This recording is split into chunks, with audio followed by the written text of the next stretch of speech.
I'm Spencer. I'm Eric. This is the Itch Network. And we're here to review Sonic Mania for the Nintendo Switch in this scenario. But it also came out on the PS4, the Xbox One, and I think Steam as well, but not yet as of this video. Not yet? I think. Not 100% positive because once I bought it once, I wasn't going to buy it again. It's giving it the Destiny treatment. Right, yeah, a month later.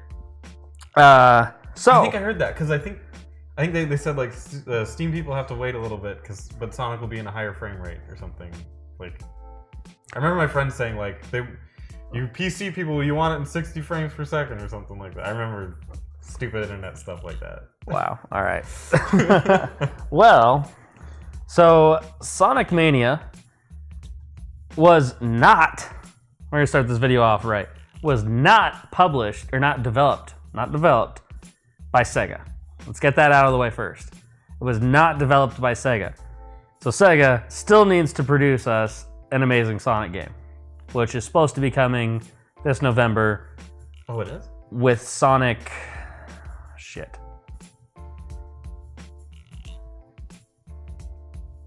Forces, not Powers. Sonic Forces. Coming out in 2017 this November, which is published and developed by Sega. So who is this developed by, you ask? Internet? Itchinites? I'm asking. Oh. Who's it developed by? It's not Sega. It is developed by a wonderful gentleman, middle name or last name Whitehead, all the time, who loves Sonic games so much that he was hacking them in his basement. I'm just presuming it's a basement because it's a video game developer. Are you giving somebody nerd credit or something? A little bit. So Christian Taxman Whitehead developed the game as like a hobby kind of thing. It's just something he did. He enhanced older Sonic games and stuff like that. And using the engine called Retro Engine, the game engine, he would make other 2D side scrollers and stuff where he remastered games like Sonic 2, Sonic CD, and a few other titles like that. So in the process, around 2015, he started developing the game, developing what we know as Sonic Mania now, which he called Sonic Discovery, originally when he pitched it to the series producer, Takashi Iizuka? I don't know. Takashi Iizuka, where he pitched it to him, and Takashi loved it so much that he was like, let's do this, but you know what? Let's give you the actual rights to use our image and sound design. And I also he's like, I want you to use the original Sonic levels as inspiration, and I want you to remix them.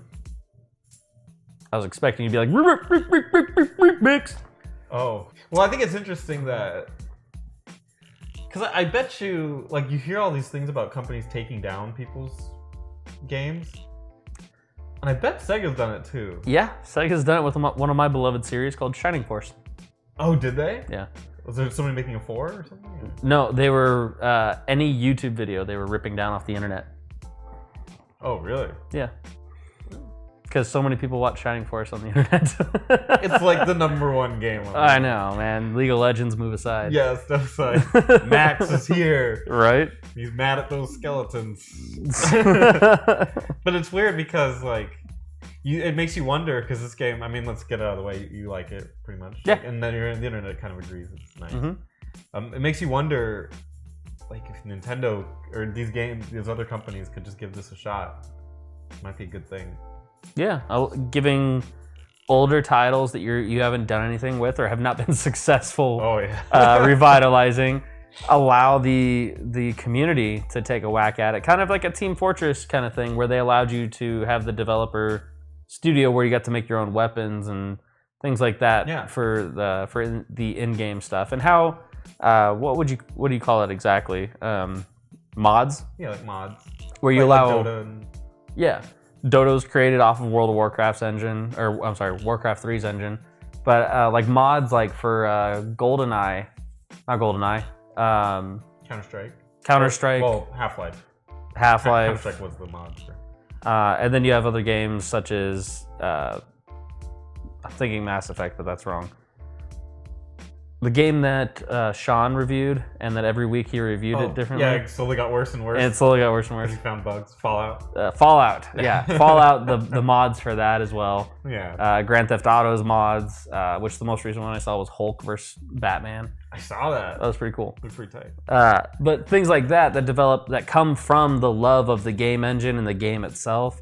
What do people create? They create Sonic Mania, which is the most well-accepted Sonic game in the last 15 years. 15 years. It's the real state of what Sega's up to these days. A quinceañera away was the last Sonic game that was like it's considered a successful Sonic. Arriba! Gotta go fast. What was the last one? The last one I think was like the original releases of like Sonic 2 and 3 and stuff like that. Sonic and when Knuckles. they re-released? The original releases of them. That was like the. Well, that's over more than 15 years. The original. That's like okay. So we're talking Sonic Adventure 2 then. Yeah, probably that. We're talking Sonic Adventure 2 being like the last one, and Sonic. Yeah, people still like that Sonic Adventure 2. It is a good game. It really is. There's definitely, I will say this. I think it could. If they remade it, they could make a good game out of it. Yeah. So the Sonic levels from Sonic Adventure 2 are really good. The Tails robot levels of that, the Knuckles house music, digging for crystals, and then the Mario Kart racing of Rogue, the other character most people don't know about in the series. She's the bat. Yeah, the curvy bat. Oh. Yep. Is she in this one? No. Oh. Only 3 characters in this one are Sonic and Tails and Knuckles. And then Eggman and all those other characters. But playable characters, just those 3. You can have 3 different modes. The 3 different modes are Sonic by himself. And I think this actually goes in forms of in difficulties. Easy mode is Sonic and Tails, because Tails actively does damage every time he jumps. So if you miss time a jump, Tails follows up with you and gets the timing right. I think I played one of the Sonic games with Rosie the other day. You were there. And the second player could play as Tails and like fly around. Can you do that in this one? So there is local co-op mode in it. I actually didn't get to experience it. I couldn't get anyone that wanted to play a Sonic game with me. Even taking it with me to work and stuff like that, people who aren't normal gamers, I couldn't get them to partake in the game. They were like, Sonic, no. Lots of aversion to the series, which I thought was interesting. Trying to get people who don't even follow gaming to want to pick it up and just play. Yeah. Well, it's funny because a long time ago that wouldn't have been the case. People liked Sonic almost as much as Mario, like during when we were kids. But man, they went in different directions. And we've seen like mascots go away, but Sonic has like stayed there, but not favorably. Yep. Whereas Mario is still, a popular jumpy guy. I mean, granted, the market's kind of aged a bit past Mario, maybe, but he's still popular. Whereas Sonic, especially the last couple console generations, is really just taking a beating. Yeah, it really has. Now, as far as Sonic Mania goes, though, it is true to form to the original Sonic 1, 2, and 3. All the power-ups and abilities and everything that you could have from Sonic to Sonic CD even, you could have those abilities. There was inklings of all of those 4 games, I'll just say those ones, were all in this. The level design, there were some levels you're like, man, this looks exactly like Green Hill Zone, or the sewage, the second level in Sonic 2, the sewage plant, not sewage plant, but a power plant. And the music pops in and it just reminds you, it is almost identical to the old school music, and it just gets you going, but it's refreshed a little bit. They've added some flavor and some fullness to it now on a HD remake, basically. They did a fantastic job with the music in this game. The sounds and everything were there. Gameplay wise, the bonus rounds that you could do, they switched them up a little bit. There's a new type of bonus rounds to actually get the Chaos Emeralds, which you interact with them the same way. You jump into the giant crystal, you jump into the giant ring, and it activates a shitty Mario Kart where you're like the graphics almost degrade, and you go and you're chasing a UFO that has the Chaos Emerald. Okay. And you have to collect rings to add time and then orbs to gain speed. And you're running on this course, and there's all these ledges you can fall off and all this stuff, and you have to get the Chaos Emerald. Once you get all 7, you can go Super Saiyan. It's got the yellow thing? Yep. You go Super Saiyan, and it depletes your rings, and you get the true ending to the game and all that kind of stuff. Is there like a real story?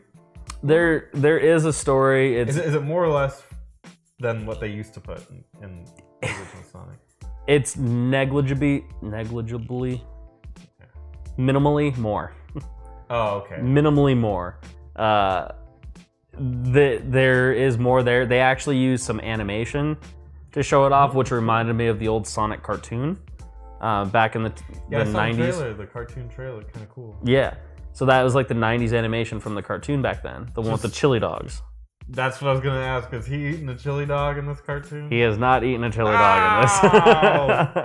Come on! But they did add just as much story. It almost starts off the same way Sonic 3 does. Almost starts off the same way, because they're going back to the same island to investigate something. And you basically... it all starts off almost identically the same way. I thought Knuckles was going to pop out, and I think they're called the Hard-Boiled Boys or something like that. Okay. But that's something I had to learn online. It's not something I knew from the actual game itself. But the Hard-Boiled Boys, they stop, and Robotnik sent them at you. Is that a joke off Eggman? Yeah. It's a cute little dash at that. That's cool. So Eggman is chasing after this new power that he has that alters dimensions and teleports or something like that.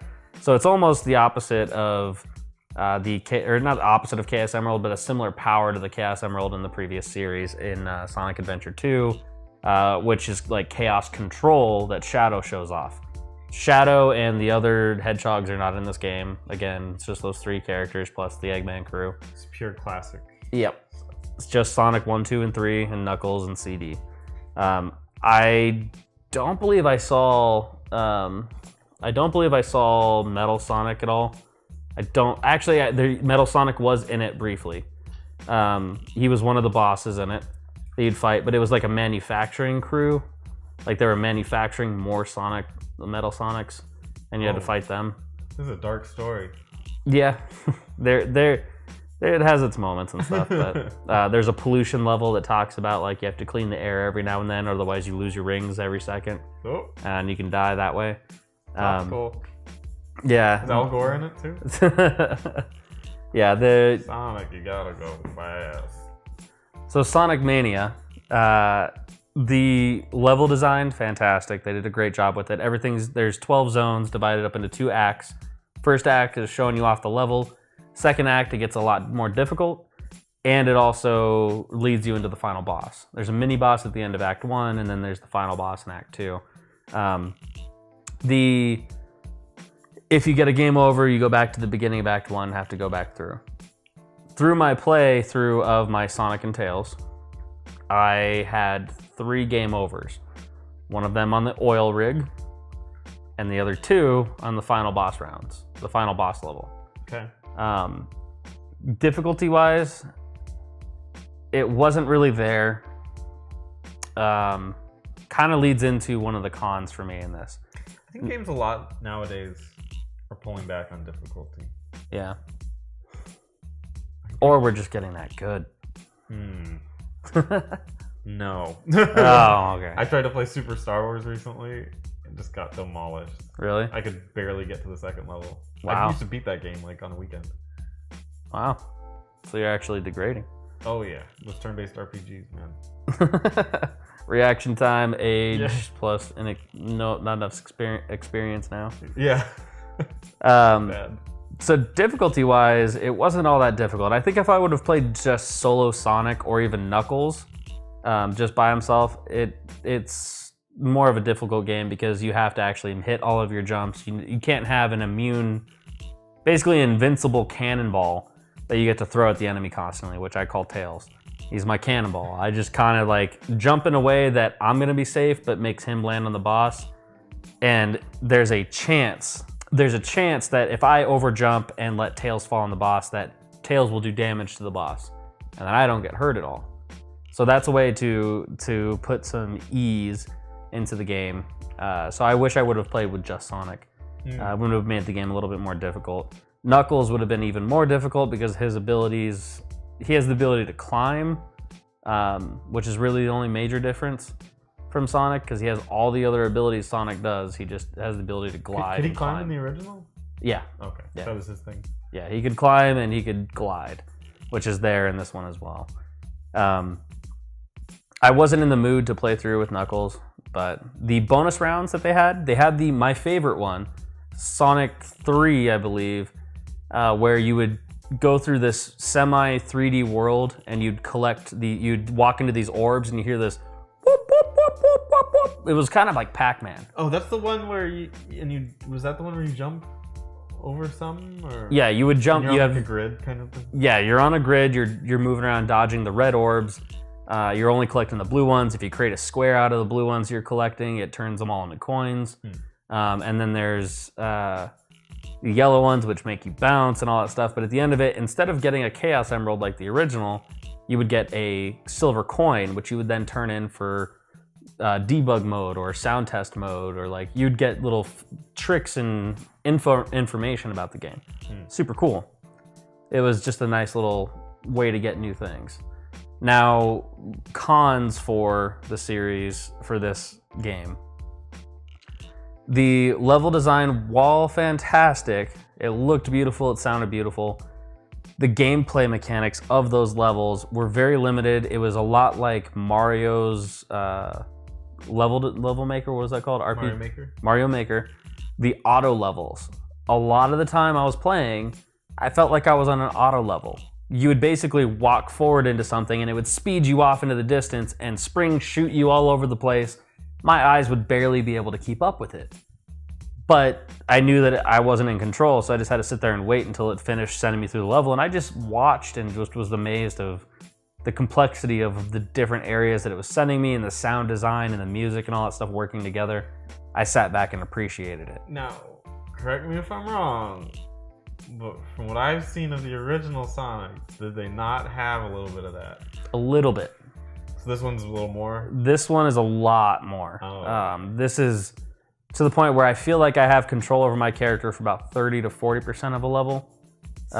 Really? There's some levels that are like 30-40% control, while the other 60% I'm holding forward without having to hit jump. I don't have to do any more actions than hold forward. There's no jumping, there's no time things to get out of the way, there's no, oh, I know there's gonna be this on this path, so I'm gonna go this way, I'm gonna stand in the middle lane or whatever. There's no strategy involved. I was literally just looking away from the screen or just staring at the screen, appreciating the colors and the sound, and literally just holding forward. Well, because God forbid you die in one of the levels. You just gotta do it again, and then you don't care. Right. And then it's just like, okay, well, whatever. Yeah. Pinball. There was, near the end of the game, you had mentioned in our previous review on the Mario Rabbids game, Yeah. there's difficulty and then there's cheap. And there is some cheap ass deaths in the final level where they would rocket me all over the place and all these things, and my guy would like grab this bar and flip over to the wall and grab and flip and grab and flip and grab and flip. And there's this one point where it grab and flips me and there's spikes in front of me and I'm like, oh shit. And I hit the jump button and the spikes move up. Like they just move and kills me. Punishes you for trying to use the mechanics. For trying to use the mechanics and play the game, I got punished. So then later on in the game, I was like, oh, I see spikes again, I'm not gonna move. And I flew into them and died. And I was like, fuck, okay. So then again, later on, I see them, I'm like, all right, so is this the one where they're gonna lift, or are they gonna be the ones that stay there? So I'm guessing at this point of like, what's the level design? So I did nothing again, and I sprung off of them. They were springy spikes. I was like, okay, like this isn't teaching me anything. This is not engaging me. This is just making me pissed off. Yeah. And that final level did that to me, where you trying to interact with the level, it was just cheap mechanics that were killing me. And it took me 2 continues to get through it because of that. I was just losing random lives to stupid things. That's probably my biggest gripe with it, is the cheap level design on that specific level, on the final level, and then also the auto level part of it of Sonic. Now, it was cool back in the day because it felt Then you had the blast core processing. Yeah, blast core processing made it possible for you to be able to explore, because there was a little bit more exploration involved in the original Sonics. Yeah, I noticed that. Like the maps were pretty complex in Sonic, because there'd be like tons of ways, and I was wondering if this one had that too. So this one does have a lot of different ways to travel, but it's all linear going forward. All of them are moving you forward to the end goal. All of them lead you to the end goal.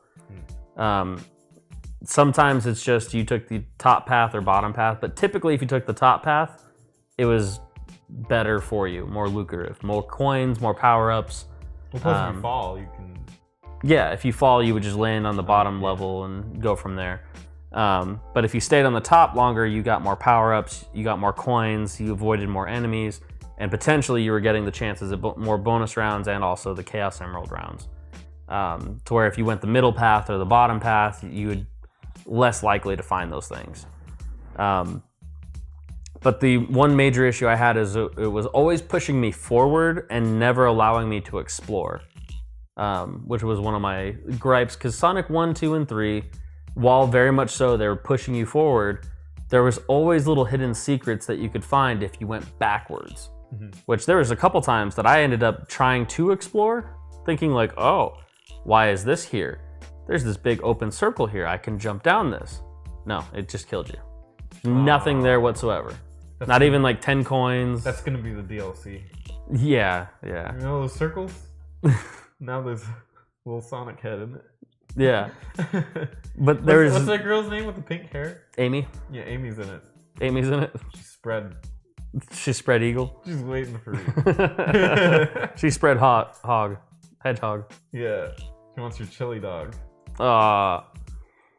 Tails is there with his tech. Yeah. I'll film it. Knuckles is sitting there like, I'll fist it. But yeah, Sonic, that was one of the level design, while beautiful and sounds great, was a little too linear for me. I think this is a full price game. What they're asking for it is it's $30, right? I think it's 20. $20? That's good. I think it's 20 or 30. I'm pretty sure it's 20. Let's see here. Eric didn't even look at how much it was. He said, "It's Sonic. Sign me up." Take me away, Sega. So, Sonic Mania will cost $20. NintendoEverything.com. Yeah, it was $20. Nice. There was also it's 20 USD. There's also the Mania collection, which came with a Sonic statue standing on a Sega Genesis, which those I think were selling for 70 or 60 or something like that. It was like a full price game at that point. Yeah. And then there was a bigger collectors after that, I think. But either way, it's $20. It's a full price game. I'm sorry. There's no doubting that. It is worth every penny of that. For $20 on the Nintendo Switch, you're not getting very many options right now, and this is a fantastic game for you or your kids at any time. There's replay value involved. There's multiple save points that you can put through. There's multiple playthroughs with Sonic and Tails, and then just Knuckles. Just playing through with Sonic and Knuckles, you get a little bit of a different experience, more exploration. For $20, it's great.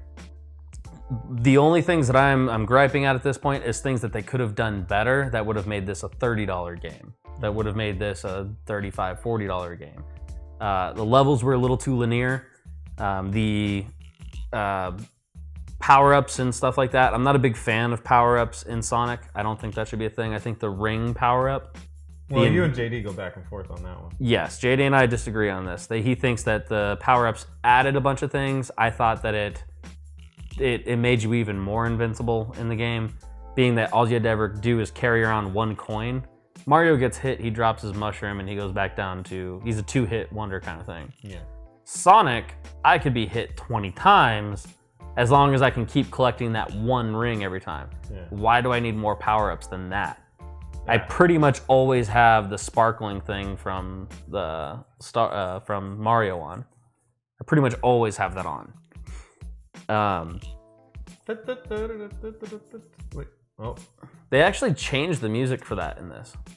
That was one of the few things that changed. I also didn't find the boots, the speed boots, all that often. They weren't really there because there wasn't very many times that you'd run. There was actually a very disappointing part where I'm supposed to run out of a building because it's exploding. And what does Sonic, the fastest thing alive, do?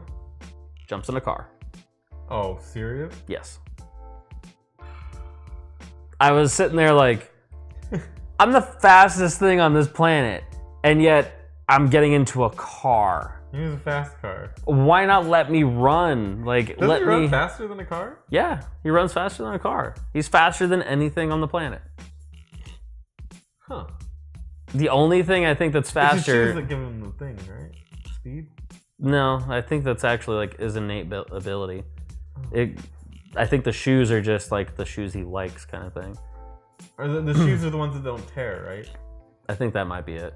Like they don't break because he goes so damn fast. Yeah, it's like the friction suit for the Flash. Yeah. Since he doesn't wear anything else besides his shoes. Oh yeah. He's naked. A little Sonic wiener flapping in the wind. That's why Amy's so into him, because she sees it all the time. Yeah. She's just staring at it. Just getting sick of it every once in a while. But yeah, that one scene where he's just jumps in a car. It's like, come on. That's like the essence of Sonic. It's like he had to run away to be able to run faster than the explosions that are happening in the building. I remember dozens of times that I did that back in the Sonic 1, 2s, and 3s. Tons of times that I outran a flying airship dropping bombs on me that I just outsped. One other complaint as well for this game that I came across was they tried to mix in a little bit of a variety early on in the game, but not so much later on. Just really the one time they introduced an old Robotnik's Tetris, basically. I was gonna ask you about the Dr. Mario minigame they had going on in there. So it's actually I found out that it's actually a Robotnik's pill factory or something like that. Okay. It's Robotnik's something factory. It's a game that came out a while back, probably in 93 or 94, somewhere around there, back when Sonic was popular. Yeah. It came out and it worked just like it does in the game. You're playing basically Dr. Mario in this boss battle. It's the final boss battle of the stage, and you're playing basically Tetris. And you just have to last longer than the computer does. And to be honest, the first time I played it, I almost lost. I almost lost. Wasn't I there for that? You were there for that, yeah. I almost lost. Saw that. It was like, oh shit. It's like, this just isn't really Sonic, right? Like, no, it did not fit at all. And luckily, they never went back to that. That's good. Yeah, it was like the second boss or something like that. Yeah. If I know one rule about Sonic, you gotta go fast. You gotta utilize that blast. Run. You gotta utilize that blast core processing. Yeah. That being so the linear level design, the overly linear level design, I should say, the weird boss battle. Yeah, weird boss battle. The cheap mechanics, the cheap deaths that only happen in the one stage in the one level design. That was another gripe of mine. Other than that, and then the chasing the UFO, downgraded graphics of that. That one as well. Those are like those are the things that stood out to me in a perfectly valued $20 game. You're getting a deal doing that. It's 24 levels to play through. All of them are pretty accessible, taking about 5 minutes a piece, maybe even 2 minutes on some of them if you can react quick enough or if you can make decisions quick enough. Every level cannot exceed 5 minutes. As we were talking about the portability aspect, the mobility of the Nintendo Switch, they're keeping things bite-sized for you. No level can exceed 5 minutes, otherwise you die. If you hit the 5-minute mark, your character just dies with no real warning. There's one of the times where I was trying to figure out how to do this puzzle in the last thing. Yeah, Like Jason Statham. Yeah, he just all of a sudden just boom and just dies. Heart rate goes down. That was also in the original game, but I think that was set to 10 minutes in the original game, not 5. In this one, I believe it's 5 minutes that you would play through and die. But overall, full price game, $20, well worth it. Pick it up on Steam here soon. PS4, Xbox, Switch. I'd recommend getting on the Switch if you have the Switch because you don't really have much else to do. It's not that big of a game. My name is Eric. I'm Spencer. And this is Sonic Mania. Be sure to like, comment, subscribe, and ring that bell. Ella. A. Oh.